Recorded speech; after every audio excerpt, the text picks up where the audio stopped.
BJP state ఆఫీస్లో legislative party meeting జరిగింది. Assembly సమావేశాల్లో ఏ అంశం మీద మాట్లాడాలనే అంశం మీద సుదీర్ఘంగా చర్చ జరిగింది. అయితే ఉపాధ్యాయులు పెన్షన్లకు సంబంధించి సమస్యలను మనతో పాటు మాట్లాడడానికి టీచర్ ఎమ్మెల్సీ మల్క కుమరయ్య గారు మనతో పాటు ఉన్నారు. సార్ నమస్తే.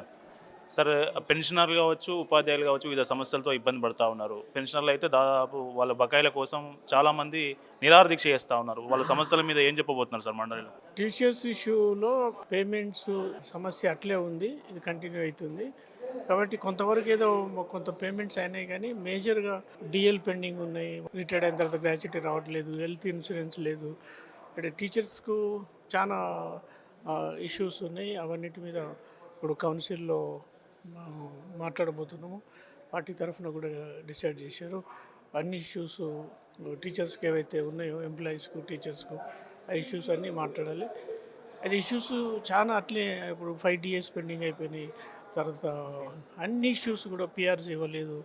తర్వాత అన్ని ఇష్యూస్ మీద కౌన్సిల్లో మాట్లాడతాం.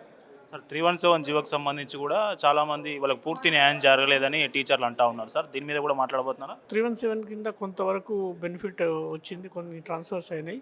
బట్ ఇంకా కూడా చాలా మందికి రిజాల్వ్ ఉన్న అది కూడా మాట్లాడాలి. ఆ బ్యాలెన్స్ ఇష్యూస్ కూడా సార్ట్అవుట్ అయ్యే వరకు మనం గవర్నమెంట్ మీద ప్రెషర్ తీసుకొస్తాం. ఓకే, ఇది మొత్తానికి పెన్షన్లకు సంబంధించిన బకాయిల విషయం కావచ్చు, టీచర్లు, గురుకులాలు, కేజీబీలకు సంబంధించిన అంశాలు కావచ్చు, వీటన్నిటిని మండలిలో ప్రశ్నించి ప్రభుత్వాన్ని డిమాండ్ చేసి వాటిని సమస్య పరిష్కరించేలా మండలిలో మాట్లాడతానని ఎమ్మెల్సీ మల్క కుమరయ్య మనతో పాటు చెప్తా ఉన్నారు. కెమెరామెన్ కిరణ్తో కరుణాకర్, బీజేపీ స్టేట్ ఆఫీస్.